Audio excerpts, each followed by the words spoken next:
First thing you want to do is that you want to take the paper off of the tin can. If there is tape on the can, you can either remove it, or if you can't remove it, that side with the tape will be in the back. After you get the paper off of the can, you want to put water into the can, and then you want to put the can in the freezer and let it freeze overnight. When the water in the can is frozen, you want to take it out of the freezer and you want to lay it down on a towel. Now you want to take a nail and you want to put it where you want to put the twine, so the tin can hang on a wall. Then you want to carefully hammer the nail into the tin can until you get a hole. Before making your second hole, make sure the twine fits through the hole. When you're done getting the first hole, you can measure how far down the first hole is, so you'll know where to put the second hole on the other side of the can.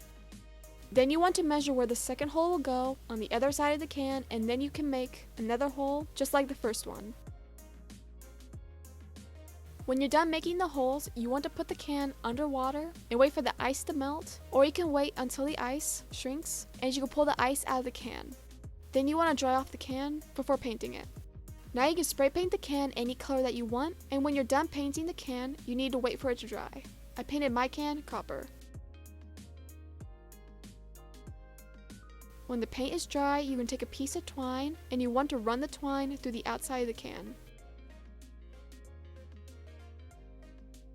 Then you want to tie the twine in a knot inside the can.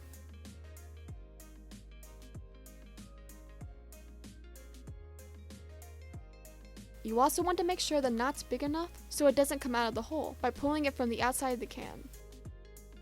You want to do the same thing to the other side, so you'll have a hook to hang the tin can on a wall. If you have trouble putting the twine through the holes, you can try cutting it, and then you can put the twine through the hole.